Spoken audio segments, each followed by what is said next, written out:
Welcome, everybody, to this month's edition of the CPS Policy and Equity Committee. As always, we will go around the room and do introductions, starting with Rob, the man behind the curtain. Mike Morosky, board member. Eve Bolton, board member. Dan Hoying, general counsel.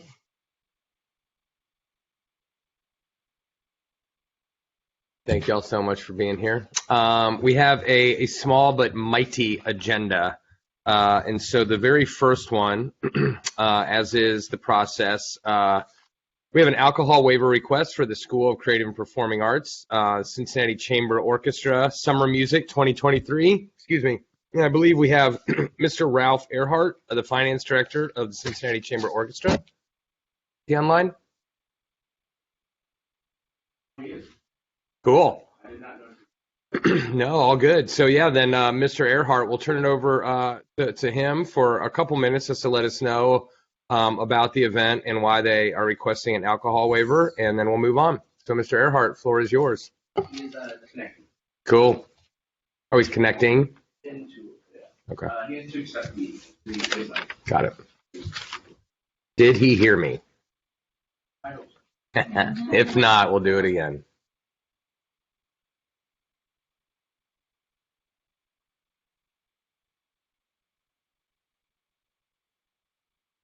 But in the meantime, my son's birthday Monday. That's cool, right? Yeah, he's going to be 3.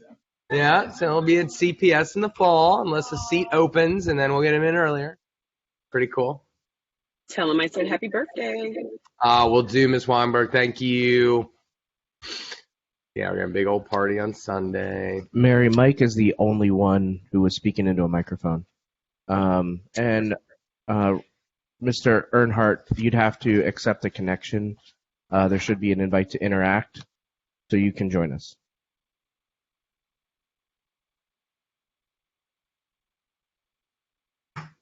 Well, legitimately, while we're waiting, as opposed to talking about my son's birthday, and partially because I think one of the students may be watching because she has a study hall this morning. Mr. Hoying, I had sent him some of the documents. There were some students at Walnut Hills High School that were interested in us looking at updating, impacting, affecting our sexual misconduct policies.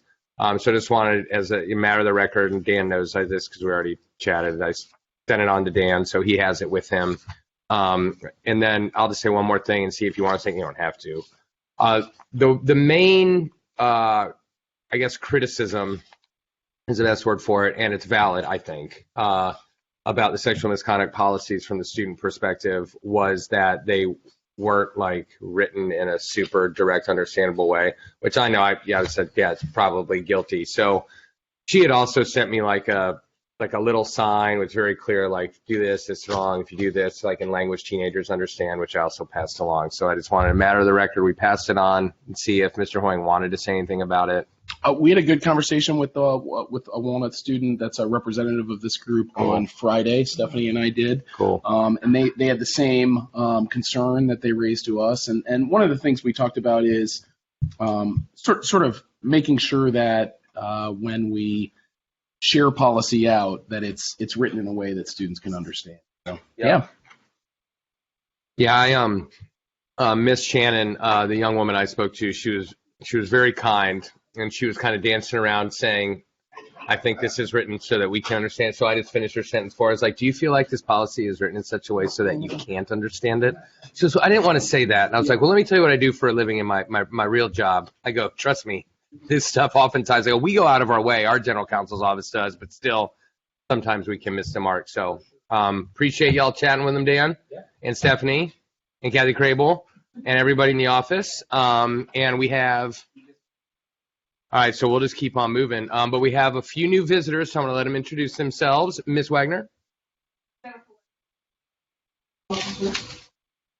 Ariana Wright, superintendent of schools, and I actually have with me today Mr. Willie Booster. He is a doctoral student that is interning with me. He's been interning with me all year, so this is his first opportunity to come to live. Right on. Very cool. And so what are you studying? Right on. Very cool. Where at? Columbia Teacher College. Awesome. Great. Well, thanks for being here. Thank you. Cool. All right. Well, the first thing on the agenda officially was this alcohol waiver. Mr. Earhart is not here now. Okay. Well, just let us know. Ray, give me one of these because it won't take long and we can pause what we're doing. But we're going to dive right into the three policies that are on the agenda today. That's policy 2440, extended learning opportunities, policy 5410, promotional retention, and potential new policy 7217, weapons/school behavior threat assessment. So we'll dive into 2440 first, extended learning opportunities. I know Member Weinberg has some questions. I'm going to turn it over to Council's office if you have any updates for us. Yeah, I think we're just waiting on kind of clear direction on moving forward. The superintendent, I think, laid out the district's summer school plans for this summer. So I think consistent with what the board had envisioned for changes to this policy. Glad to answer any questions. Go ahead. Could you go through that? The policy? I mean, it's written, but I mean, we've talked about it and we want to try to get it done today. And that, what are the changes? So I think one question we had in our office from last month is, Board Member Bolton, you had added several comments, which we've included. One was, for example, to assist students in grades 5 through 12. I don't remember if there was consensus among the policy committee on moving forward on those grade levels or not. That's one question I think we had.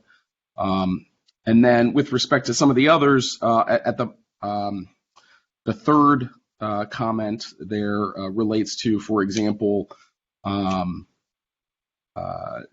no school site shall require more or less specific criteria regarding instruction or time. That's true, I think, of this year's proposed program. For example, some of the high school sites were combining. So it's not like you'd be going to your own specific school or that would be a requirement as it may have in years past. Yeah, can we talk more about that? Because Sure. I think that, I mean, I think I was glad to see some adjustments that might Sure. be helpful. Sure. So taking into account the conversations that we've had kind of over the year and the conversation that we had at last policy, where we were looking at what the opportunities would be for summer learning. And we're taking that right now as our summer extended learning opportunity as we think about what Summer Scholars is really about. So to that end, we, instead of starting with 5th through 12th grade, we started with 2nd and 3rd grade only for those students that are not on target to be on grade level, taking into consideration the 3rd grade reading requirement from the state. So 2nd and 3rd grade students that are not showing that they're projected to be proficient in October will be invited to come to extended summer learning opportunities. And then from there, we started at 4th grade. 4th grade through 8th grade is enrichment and remediation with a more intensive focus in our high school area, so 7th and 8th grade, on students that had not been successful in their reading and math classes or English and math classes for them to come and do some additional recovery work. Because of the way that the previous policy is written, there's really not the retention policy that's in there this year. We anticipate that as we go into next year, we are moving along in our student progression plan, that we would be able to then begin to socialize with teachers, with school counselors, and then ultimately bring it to the policy committee for review, and then ultimately to the board for approval. But because we don't have that now, it really becomes more of opportunity for remediation, so 7th and 8th grade. And then for 9th through 12th grade, it's focused on students that have not been successful in courses that they need to graduate. So if they're coming to summer, they can take up to 3 classes that they have not passed, but that are required for graduation, to try to begin to influence graduation rate at the 9th grade level before the students get to 12th grade and we're trying to remediate. The other big piece that has been a change, and we're getting some concern, at least from one school, is that one concern right now from one school in terms of not the number of students, because there are some of the schools that have voiced a little bit of concern about having 2 or 3 schools in a school building, And we understand that. But as we look at the numbers and we look at the numbers historically for the last 5 years, we don't see that that's going to be an issue in terms of the number of students. But one of the schools has voiced concern about teachers other than the teachers at that particular school teaching their students for summer school because they are not a summer school site.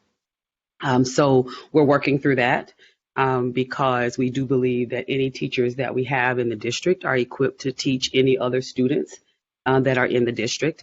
The second piece is we did offer an opportunity for recovery for all students that would like to do it virtually, but those students that want to do recovery virtually would do that through CDA. So it still gives them the opportunity to do the coursework and to do it virtually, but they would do it through the virtual school.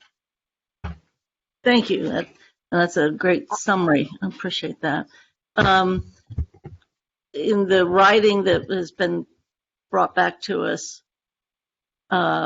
is it that it is so sparse or so open that it's allowing where we were 2 years ago versus where we are right now or getting ready for this summer, that I won't say vague, but I think more open-ended, that's what we're looking for so that we can move through these transitions? Or I think as we talked about it before, we thought that that would be the case. We thought that we would, and of course we'll go to the will of the board, but we thought that we would leave some opportunity for changes in terms of grade levels, in terms of what that focus looked like throughout the process, so that any time that we thought we should do something different based on changes in guidelines or based on changes or requirements from coursework, that we didn't want to have to come back to the policy committee to be able to make those changes. But if we need more information here, more spelled out here in terms of those areas and how we're thinking about summer school as the extended learning opportunity each year, we'll review the information, the data to determine which populations all students will have an opportunity to go through recovery. We can add more information if we feel that that's necessary. My issue too is I want to see a muscular virtual remote opportunity for summer school, and I think that's where our previous member was, and I don't know, Member Weinberg, but that virtual opportunity, like to credit recovery, or you don't have to be there. You might have to have summer school, got that. But whether or not it's that in-person thing that we've talked about versus virtual, and I'm assuming the one school that might be in particular is the same school that has been the exception throughout.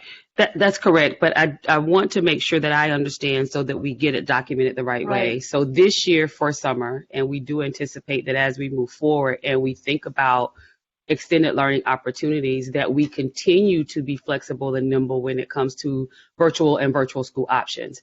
There is even, the courseware that we use for summer actually is Edgenuity courseware, which is online. The teachers are the teacher of record, but they do the coursework online because it's already approved coursework. It already meets Ohio standards. And it gives the teachers an opportunity to work in a facilitated fashion, number one. But number two, it also gives the teacher the opportunity to update as the students go along. So students take a pretest, and once they only work on the skills that they need to remediate from that pretest. But ultimately, the teacher is the one that says, this child has mastered the class, because they could do work online and any additional work that's augmented by the teacher. For the virtual school option, so you have students that might be able to go to the school during the summer and do work at home as well, because they're doing it on Edgenuity, as long as they're finishing the coursework. For students that want 100% a virtual option, they would do that through the virtual school. And so that gives them the opportunity at the virtual school to sign up for summer for virtual, to take their courses that they need for remediation through the virtual school. Dead horse. Oh, Mary's got some. We'll let Eve wrap up, and then I got you, Mary. Thank you. When we have various schools and we have the remote curriculum for particular coursework or whatever. Are there certain schools that are insisting that that coursework is not acceptable? Well, I think right now our one school, that's the accelerated school. I mean, I think we can call it, what it is. Our one school, that's the accelerated school, has voiced some concern about students taking courses from their teachers, from their school, because it is important for them to show mastery in the content the way that they're teaching it at their school so that they're successful the next year. We have an upcoming meeting with the principal of the school for discussion, because we do understand accelerated fashions and how information is accelerated. The reality is students that are coming to summer school are not coming at this point for acceleration. They're coming because they have not been successful in a course that they have already taken. And therefore, they sat through the course already. They have not passed the course. So now the goal is to make sure that the students can master the content from the course in the summer that they did not pass during the school year. So that's where we are with that. The other thing that I lift, and I think that we do want to come back at some point with some conversation about that, we also know that we have a lot of students. A lot is relative, but there are some students that have passed the state required end of course exam, but they didn't pass the class. So therefore, they're coming to school. They didn't do what they needed to do in the class to pass the class, but they've passed the end of course exam. So the end of course exam is based on the state, the document that says the student has mastered the content that they need in the class to be successful in their next class. So we will continue to engage in those conversations. I will say that I would not be surprised if the board began to get some concerns, or some concerns might be the best word, because what I just shared is, I believe, the message that is the most appropriate for our district. All of our teachers are equipped to teach all of our students. The content that we serve, that we provide in our district, is a state approved content, and therefore our students should be receiving that content across the district. If it is accelerated in one space and not accelerated in another, that makes sense that it's accelerated. But right now, the students that we're serving are students that are in a remediation fashion. And so they're not being accelerated. We're trying to make sure that they get the content that they missed during the school year. Thank you. I like that approach, because I'm sure most schools and most teachers want their kids to be taught by them and on their courses. But as you mentioned, they have failed that course, and this is a remedial effort. So I appreciate it. Thanks. And I would just add, and then we'll get to Ms. Weinberg, the fact remains, in light of the virtual discussion, for some of these students, getting to the school in the summertime is not always accessible. And so, regardless of what folks may want, we have a reality where our buses aren't running in the summertime, and some of these families can't get their kids there, and so they're going to have to do it at home. So I appreciate the way that you said it. There are certainly other ways to say it, and I think yours is probably the best. Ms. Weinberg? Yes, thank you so much. Good morning. Good morning. So I did have a couple of questions. I have a couple of questions for board member Bolton. And can you hear me? Sorry. And I have a couple of questions for Superintendent Wright. First, I wanted to say, board member Bolton, in terms of your suggestion for the grades to be 5 through 12, I'm a little concerned in that particular area for the policy. I'm actually wondering if we could stick with the suggestion of the superintendent of how she originally started with the 2nd through 12. My concern is because of the 3rd grade guarantee and making sure that we're getting those students within that policy. So we can kind of talk about that. And then superintendent, you mentioned that the students for extended learning in summer school would have their teacher of record. My question is, what if the teacher of record is deciding not to do summer school? How does that relate to the students who will be taking that particular course? And I know that you said with the online version of using Edgenuity, will it just be all Edgenuity, or will the teacher be doing some teaching, or will it be all online? Thank you for the question. So first, for clarity, teacher of record simply means the teacher that is teaching the child at that time. So it's Okay. the teacher of record. It's the person that would be teaching them for the summer. In terms of Edgenuity and recovery, Edgenuity would be the primary courseware or the course or the curriculum that teachers would use. And then from there, teachers would have the opportunity to add additional content to that course or select additional standards for the course. They would have the opportunity to give students additional assignments if they choose to do that, because ultimately what happens is they are the teacher of record, which means they're responsible for giving the grade in the class. The grade does not just come from the system. So the reason that I call out specifically the teacher is the one that's responsible for giving the grade. When students work on the curriculum, Edgenuity, it's a computerized curriculum, but at the end, it gives a grade, right? Like how well students have done. They've passed how many of the assessments they passed, how many of the lessons they've passed. But at the end of the day, the teacher is the one that would say, yes, that's the grade that the child earned. Or if they gave them additional assignments outside of Edgenuity, they would put those together and then give the student a grade. So it's not that it would come directly from the system. It would come from the teacher that is responsible for the class for the summer. Thank you for clarification on that piece. Board Member Bolton, I wanted to ask you on your suggestions. I didn't quite understand. In the third comment here, you have under certain circumstances without harm. Can you actually explain a little bit of that? I didn't quite understand what you meant by that suggestion. And then we can go into the piece about the 2nd through 12th, my suggestion of 2nd through 12th versus grades 5 through 12. Yeah, as to the grade piece, I would obviously defer to the to the experts. But Okay. most of these comments that are here along the side, part of that is dealing with, I'll go through some of it. Some of it is that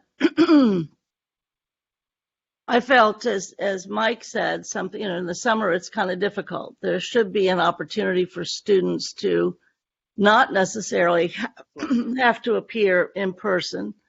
Absolutely.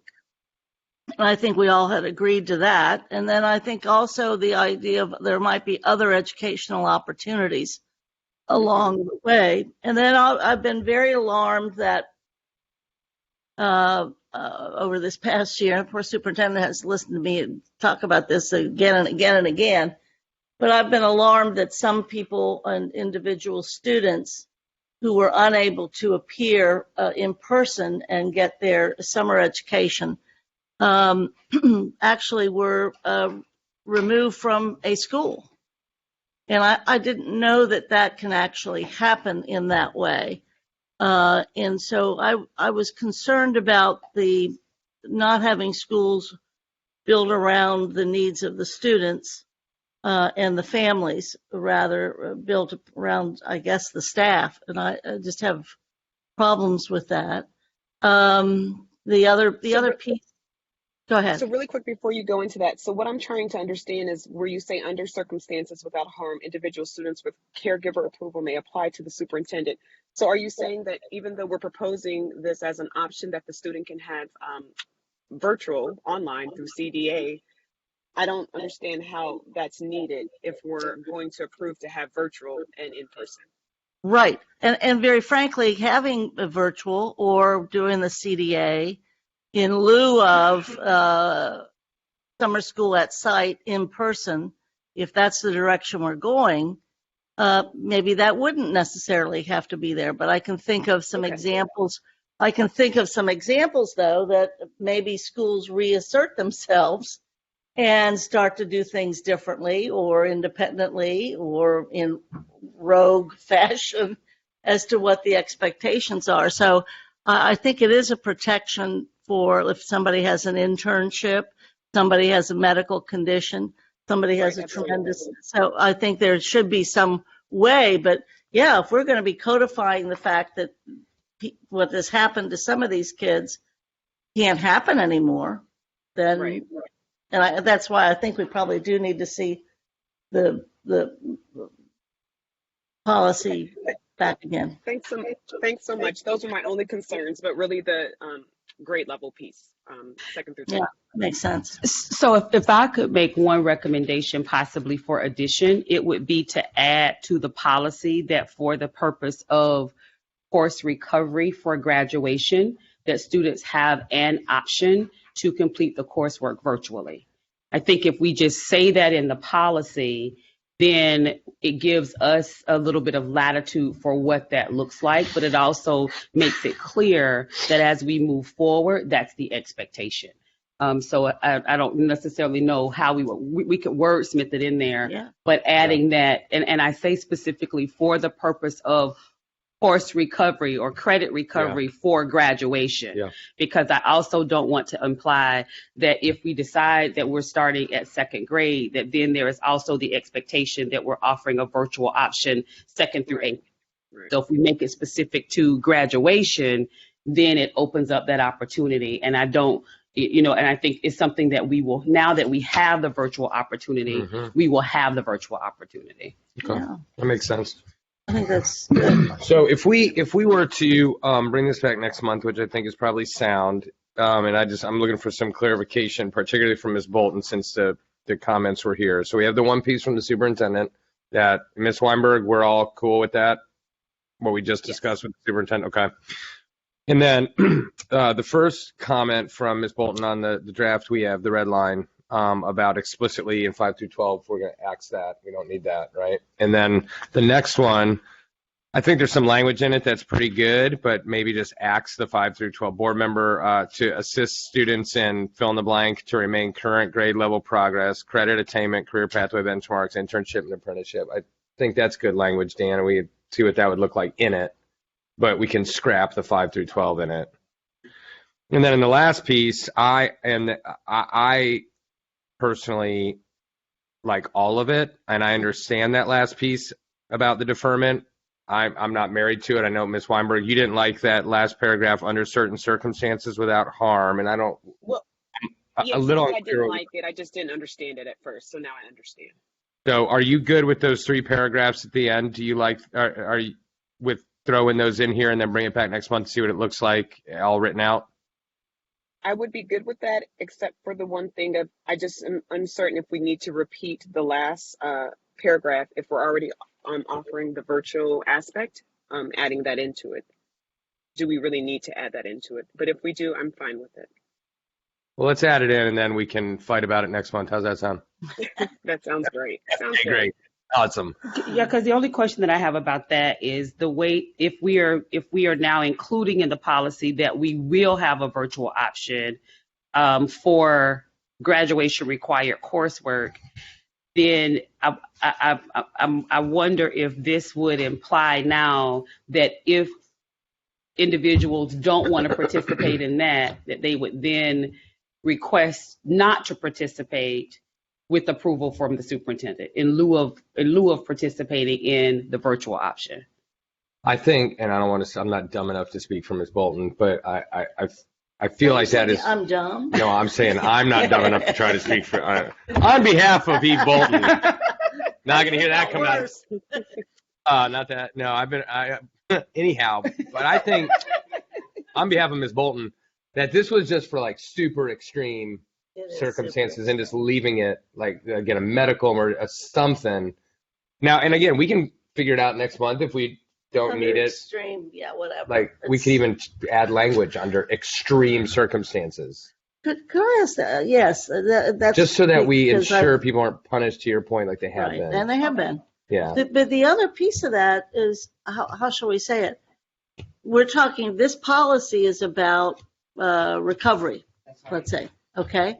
What does a school does a school get to say, well, you can do the recovery that way, but we want you to make this course up, or we want the kid to accelerate and they want to take courses ahead? Do we even allow that kind of stuff, or how does that work? So that I actually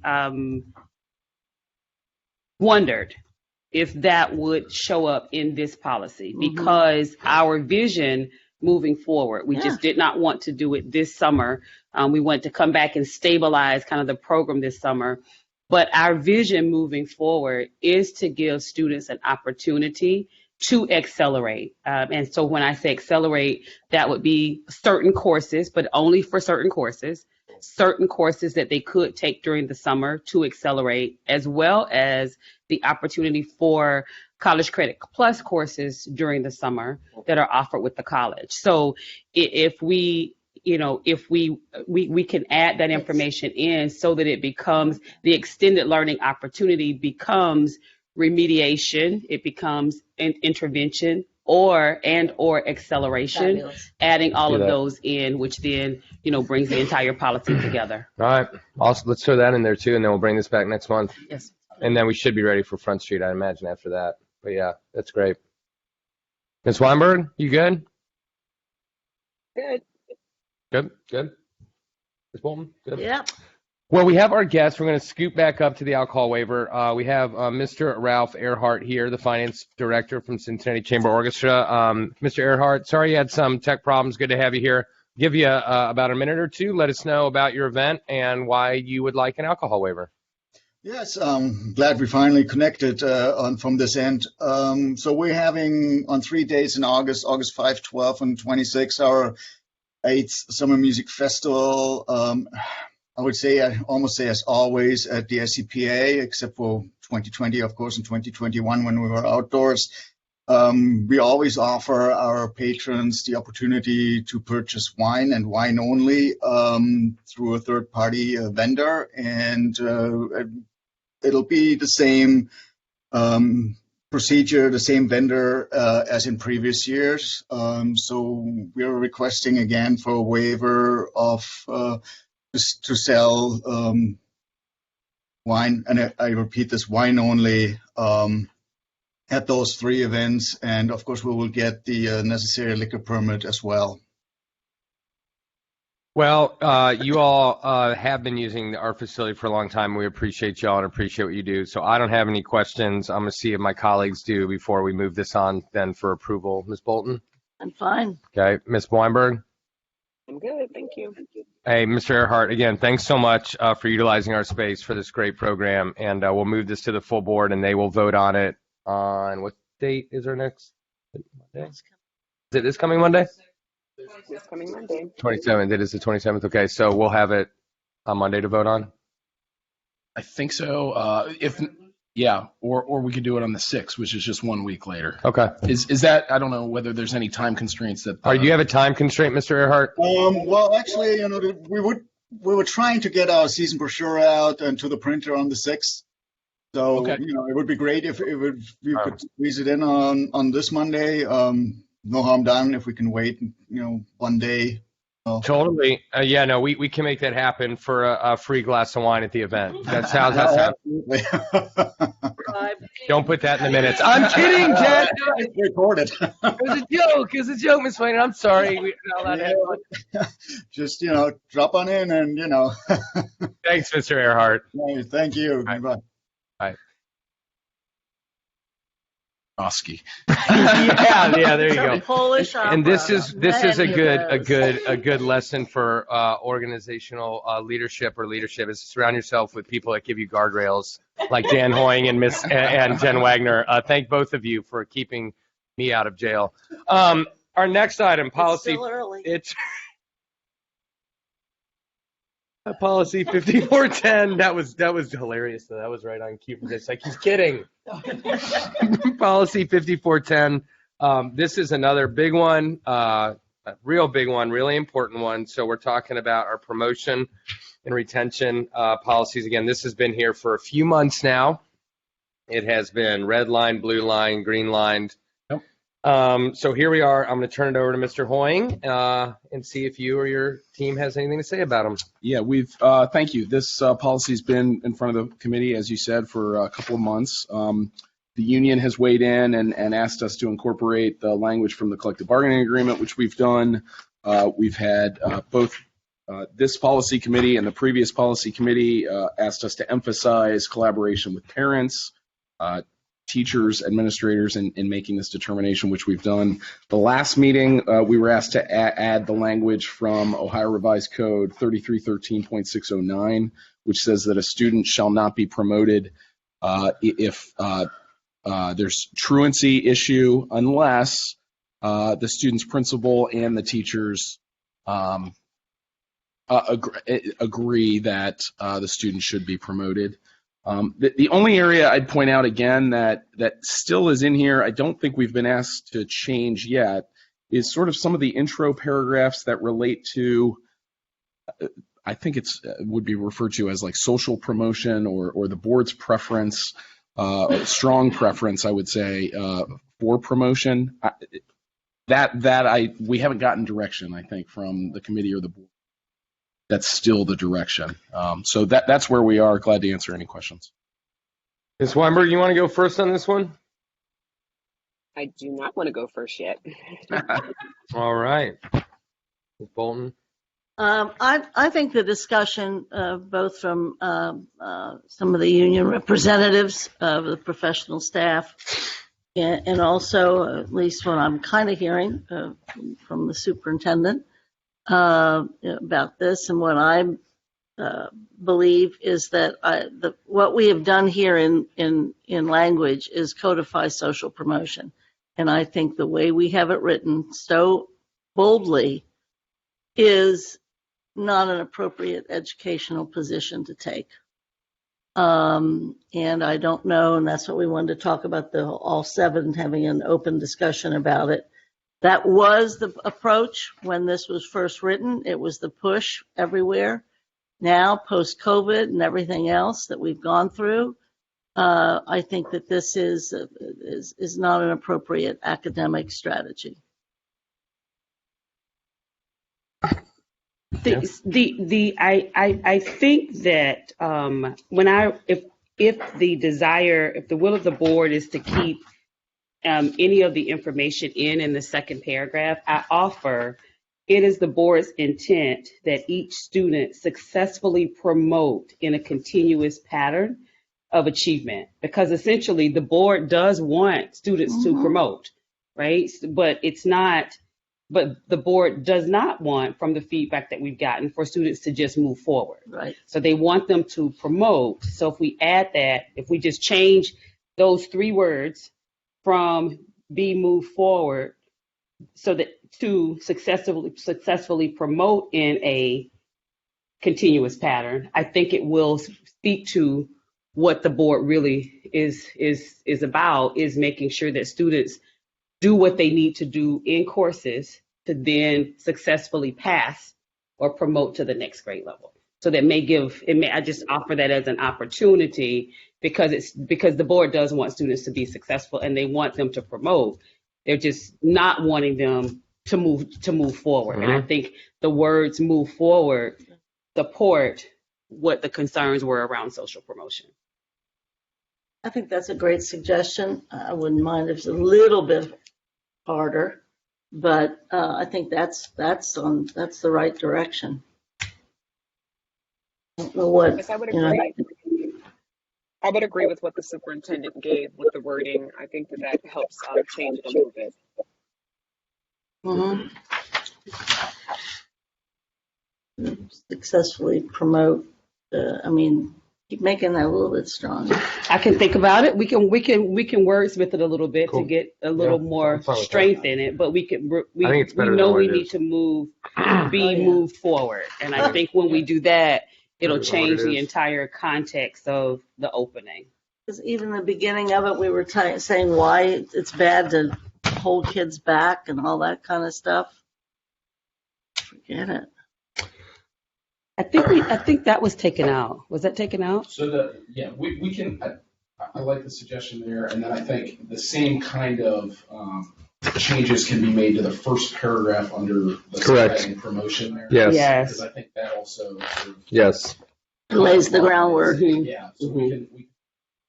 Be great. Right? Correct. Yeah. The first sentence of the first paragraph in promotion to me is more problematic than any of the top three. Yeah. So that one needs to. It could, just be the same type of thing. I'll just say for my part, I really appreciate all the truancy piece that was added. Certainly the last three lines about consistent with our equity and anti-racism policy. We'll conduct reviews to make sure we're not disproportionately, retaining, black students or students in different subgroups. So that I think that's good too. Is there any more on this one? Oh yeah. The only thing that I think that we would add as well. And then I'll get you, Mary. Oh, I'm No, sorry. you go ahead. I don't see, I see it in, under retention, the superintendent or designee shall develop administrative procedures for retention of students. But I guess inherently that also implies that we're developing the procedures for promotion of students as well. So is that the way that should be read, or should we actually include promotion and retention? Okay. Because that's what we then will get in our student progression plan. Sure. Ms. Weinberg? Yeah, so I'm okay with the way that it has been updated and written. The only concern that I have in question, where it says consideration shall be given where possible to partial retention and remediation. And I think I brought this up before. Are we going to actually define what partial retention is and partial remediation so that parents and staff and students, they're aware of what that actually means and how that would actually work? I know we kind of invented that term, but because there's ways that school systems advance students partially, whether it's a probationary, whether they aren't a full junior yet, or if there's a better term. I do think that that's a strategy that it's used. At least I know it's used in most districts. As to which homeroom you're in, so to speak, or as what your status is. I know that's the way to do it in all the verbs to help a kid keep moving ahead, but also say, hey, you're not quite done yet. If there's a way that, I think that should be included in some, let the educators define what that is. But I actually, when we discussed it before, if we want to leave it in the policy, I think we could leave in the policy. I think if we just leave promotion and retention and then put in the administrative guidelines or the procedures, what that then means. So for example, as we think about, to Board Member Bolton's point, if we think about ninth grade, if students pass this set of courses, English, math, whichever the courses are, a certain number of courses based on the credits they need, then they advance to the 10th grade as a 10th grade homeroom, but they still have to recover the classes that they will need for graduation. So that really becomes a part of the promotional criteria that's then spelled out in the guidelines. But if we want it in the policy, I don't think it hurts to have it written in the policy. About it. I think it's sound. I think it's a sound idea. Yeah, just toss something in there real quick. Okay. Doesn't need to be long. No. And then if that's the case, I mean, these aren't enormous additions. Are we ready to move this forward, or do we want to bring this back one more time? Well. And Ms. Weinberg, feel free to let me know what you think. Is it possible to have it for one more time? Yeah, it's always possible. Yeah. Okay. Ms. But I also will go with how everyone else feels too. I think that's fine. I think the next time will be the last time. But yeah, that works for me. I'll do whatever you guys think needs to happen. So great. So we'll move that one forward to the next policy meeting. And I just want to say, this is actually quite large. It's huge. It's a big deal. We've been working on this for a long time. This is good. Yeah, I mean, this is a shift in the district. Yeah, this is a big one. Cool. It's a really, really big one. And I certainly appreciate everyone's work on it. Dan's got his hand up. Yeah. Would like to add to this discussion in adding language from Ohio Revised Code 3313.609. Yeah. Ms. Scott and I recommend that we also add that language to our truancy policy. It's the same statutory language. Yeah. It's policy 5201. Totally, I saw that. Yeah. And again, we would be, if the if the committee is okay with it, we would move that forward. Move it forward. Board approval. I'm sorry. As long as the committee's okay. I saw that and I just assumed we were just going to do it. My bad. So Ms. Weinberg, Ms. Bolton, any problems with adding the ORC language? Yeah. Ms. Weinberg? No. Cool. Great. It's a terribly written sentence, but outside that, we can't do everything. From Columbus. Can't do everything, right? Those poor people up there. All right, new policy 7217. Miss Scott has done awesome work on this. Weapons school behavior threat assessment. I don't want to make assumptions, but Miss Scott, are you going to update us on this one? I think so. I might do this one, Dan. Sure. What we did last time, I think we just tried to take again some of the comments from the last meeting to try to incorporate in here. It was more so around the mental health, making sure that that was more explicit about what the team would be made up of. There was a suggestion as far as bolstering kind of the equity statement that was included. So those were the only substantive changes that we made. So I know outside of that, there may be more comments as far as, how we want this policy to move forward, but that was based on last month's discussion. So we'll take further questions or further conversation on this. No, I really appreciate it, and I just want to call out, as I want to do for the record and edification, anyone who might be watching this now or later, that we did add in that we will prohibit and won't tolerate profiling of any kind based on religion, race, color, national origin, sex, sexual orientation, gender identity or expression, socioeconomic status, disability, or age in its programs, activities, or employment. So thanks for that. And I will turn it over. Ms. Weinberg, you want to go first on this one?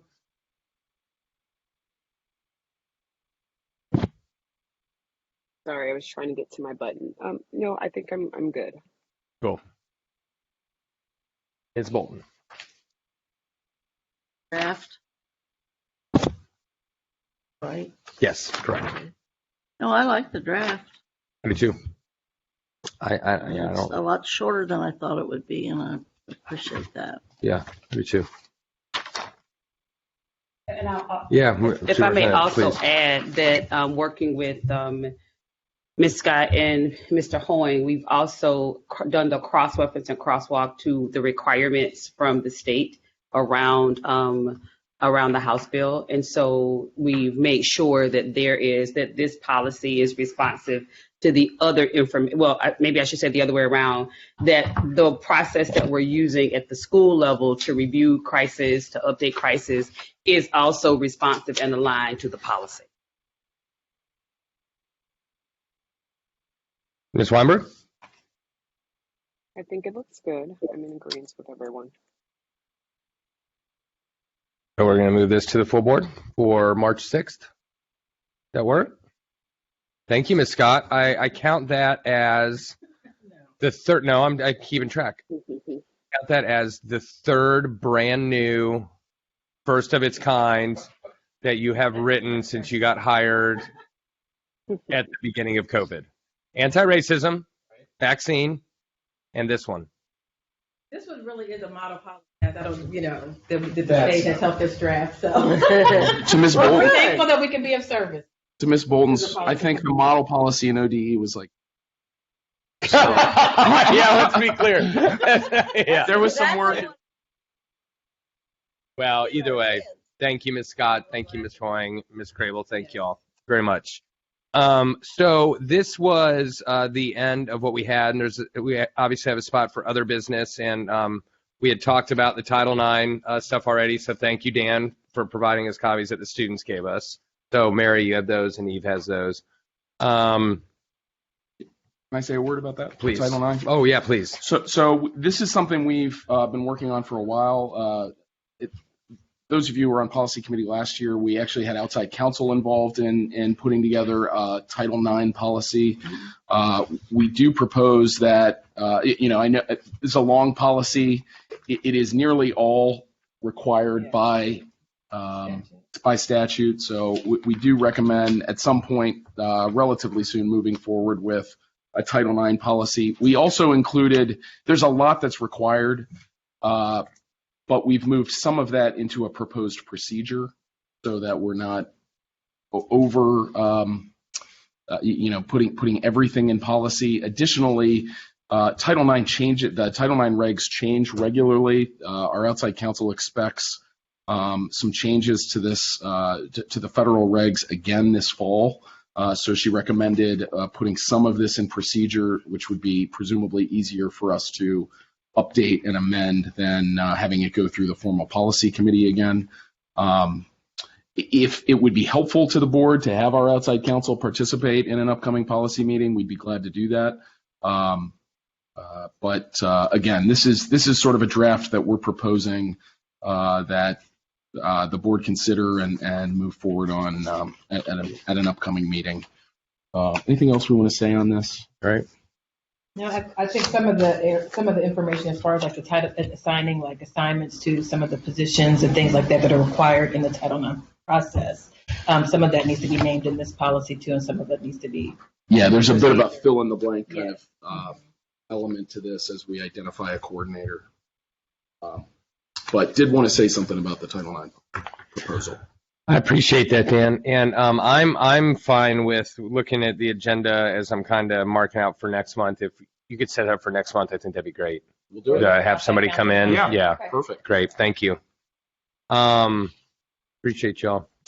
Ms. Bolton, you had something for other business? I was on the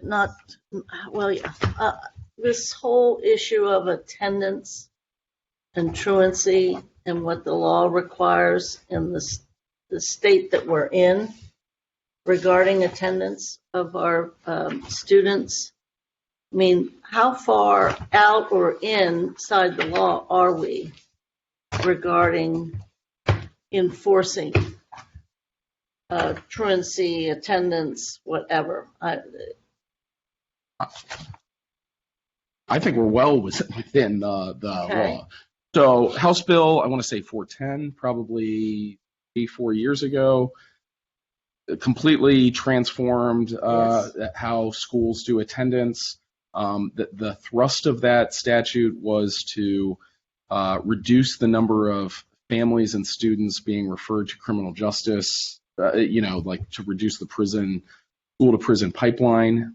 So instead of early referrals to court for truancy matters, now schools are required under that statute to have attendance intervention meetings, which we do. So, we could review it with you, but after a certain number of absences, excused or unexcused, students and families are automatically issued a letter, an HB 410 letter that says you've had this many absences, even if they're excused absences. After a certain number of unexcused absences, there's a requirement that the school convene an attendance intervention meeting. That includes generally a social worker, but also perhaps an administrator or teacher.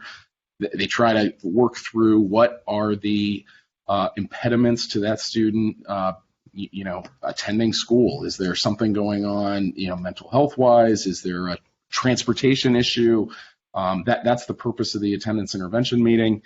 If there's a lack of participation in that, or or the family doesn't follow through on those requirements, there's a referral to court. We have essentially a diversionary program, so it's not a formal, it's not always a formal court hearing. We have several schools that have those diversionary programs at their school, co-located. Aiken does. CDA, of course. CDA started a diversionary program this year as well, so they are hearing cases down there. And there's, again, a magistrate or a representative from the court who comes out, and in lieu of a formal charge being brought, there's a plan developed with the family. So I think we're well. Our social workers and teams do a tremendous job on attendance and truancy. And that's what I understand. What I'm confused about is the volume, at least, that you hear at the ground level, so to speak, as to are we really dealing with the kind of volume of absences and number of days gone? And I'm not sure how we would even have the folks to absorb the volume if we're recording it as I'm hearing it or something. But I'm reassured by what you said, and I know that a lot of that is true. It's problematic. Okay. I just want to be completely honest. It's problematic because when we talked about this before, and I know every time we talk about it, it raises additional concerns. While it's great that we have the House bill that holds this kind of information, and we are adhering to that, the truth is, if the child is absent, they're absent. And it's for any reason that they're absent. And I think that there is still a lack of understanding of what it really means to be truant. If you have students, and this is how we broke it down to our students, and I'll start with our female students. I'll just pull that out for example. If once a month while you're in school, you take off 2 days at one time during the month, at the end of the school year, you will be truant. Yeah. You may not miss any other days that month, but if that month you take off 2 days and you do that every single month, the 9 months that you're in school, you will be truant at the end of the school year. So I think that there is a huge educational component that goes along with what it means to be truant based on the definition of truancy. Because I think we are looking at, when we think about truancy, we're looking at the factors that are the most egregious, but that's not just the definition of truant.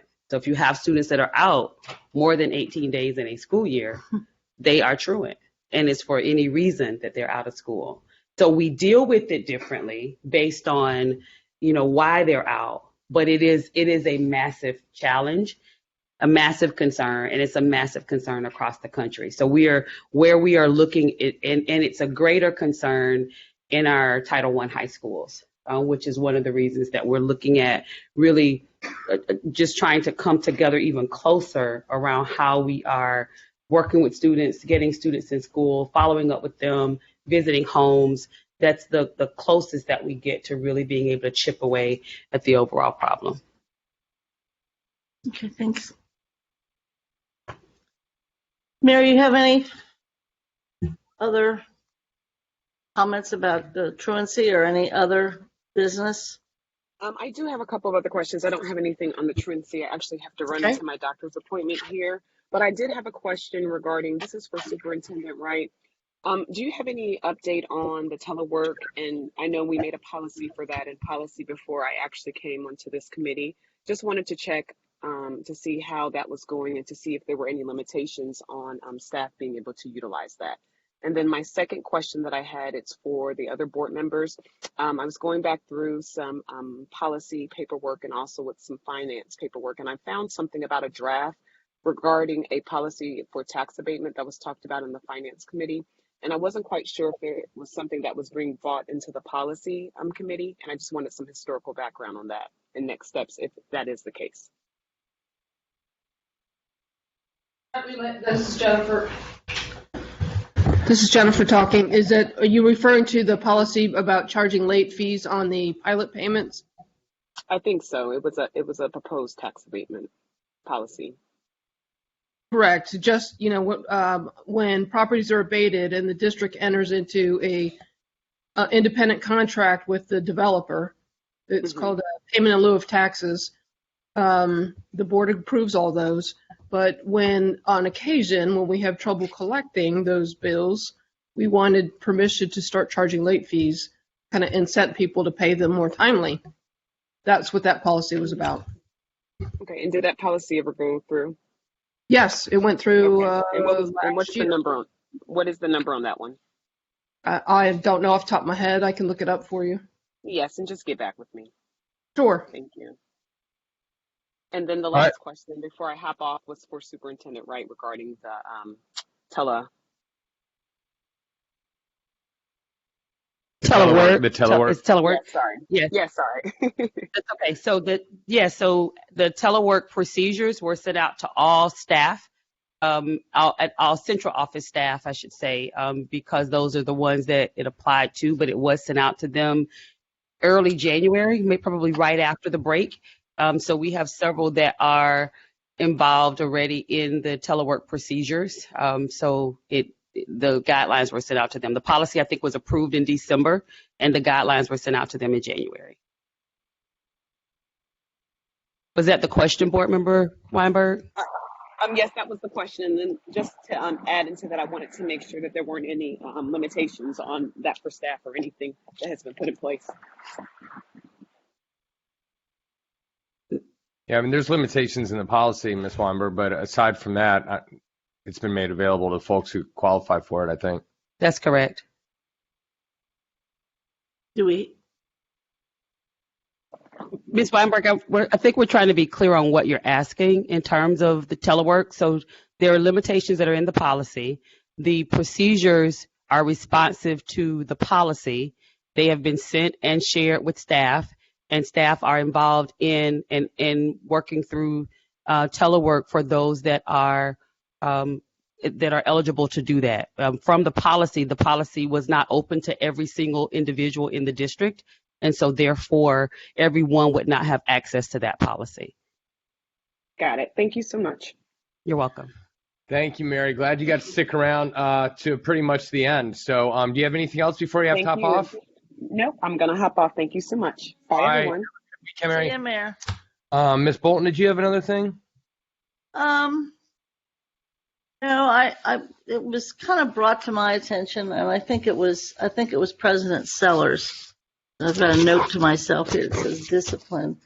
I don't know. She had a publication about, I guess it's Ohio Department of Ed or some sort of thing about discipline outlining, and I didn't know if there's anything in that. I had no interest in reading the whole thing, but I glanced through it. With what's going on in all of our buildings and outside of our buildings, I don't know if it's time for us to kind of look and see, are there areas where we are remiss regarding discipline or overbearing, or I certainly don't think the state can offer us very much guidance, but what's the reaction? Great. We do have I think the same publication that board member Sellers likely shared with the board. Oh, but that's a Freudian slip if I've ever heard it. What did I say? Board member Sellers. Oh, did I say board member Sellers? Julie, if you're watching, that was just for you. Hey, you're not the first. You're that not was the first. Just for you. You are not the first. Yeah, got. Julie, that was so serious. No, I'm just kidding. So I think that we do have. I do think that we have the same publication that President Sellers shared with the board. One of the things that we do yearly as an organization is go through a review and a refresh of the Student Code of Conduct. And so where we are right now, we've started that process for this year. In doing that, when we bring it back, I think it actually goes to health and safety. I'm not sure if it actually does health and safety and policy, but then we will bring that in so that we'll identify and cross-reference and crosswalk where the things are. I do believe, based on what I've seen, that the current procedures that we're using in the district is responsive to that document. With there were guidelines for, at what grades and what ages we can actually suspend students from school, or suspend is a strong word, where they're excluded from class, but we send them to the Promise Center. So there's opportunities there. One of the concerns that also came up from President Sellers when we talked about discipline in one of our recent EIP meetings was the younger students. And I think collectively there's work, and I'm talking in that K-2 space, especially in light of what happened with the 6-year-old in Newport News. So that's something that we're also looking at. We know that mental health support is also really important. And so making sure that that's more clear as we move forward in terms of what we're putting actually into recommendations and practices in schools.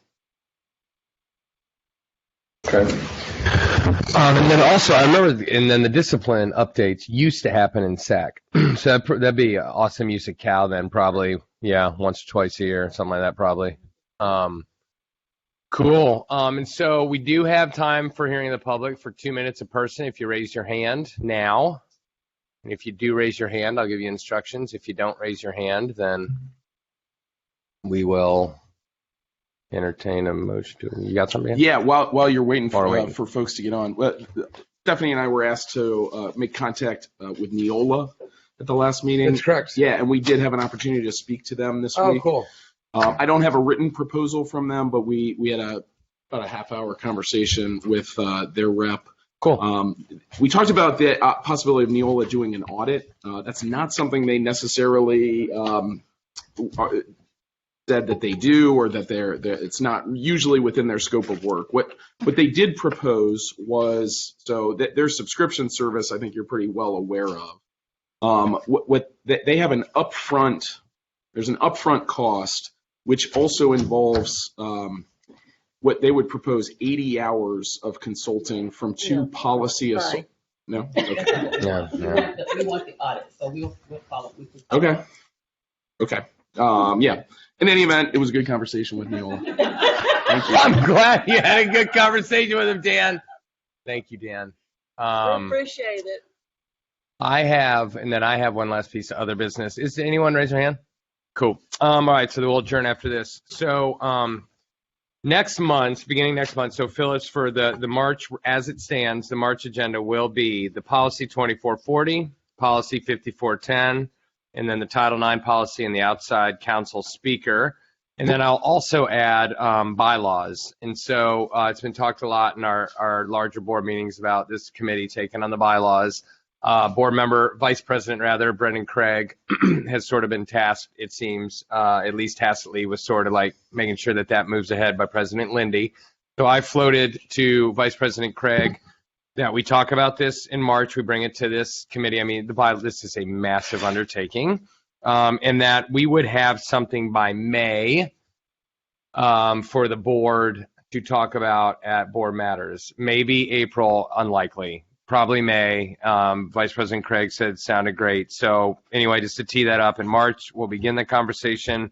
Ideally by May, be able to take something to the full board for a Board Matters or a COW or to talk more in depth about. May I ask a question? How do you want to proceed with that? Do you want board members to submit to Ms. Davis the suggestions of rewrites? That's a good. Thanks for the question. And then she can bring that to you, and that can be sort of the way. I mean, we've sort of done that. We have before. We have, and it's everybody doing something. Yeah, no, that's good. I appreciate that. And Ms. Davis, certainly too. If the administration has ideas, we might consider it. It's a benevolent dictatorship over here. Right. Ms. Davis, if you could send an email with the bylaws to myself and Ms. Weinberg and Ms. Bolton, just sort of with that direction, like, hey, get me anything you want, I'll get it to Mike. Thank you for that. I appreciate it. Or else it would have been like, what do we do now? So, cool. Again, that's why we have a team, see? Anything else? I would entertain a motion to adjourn. So moved. Second. Have a good weekend.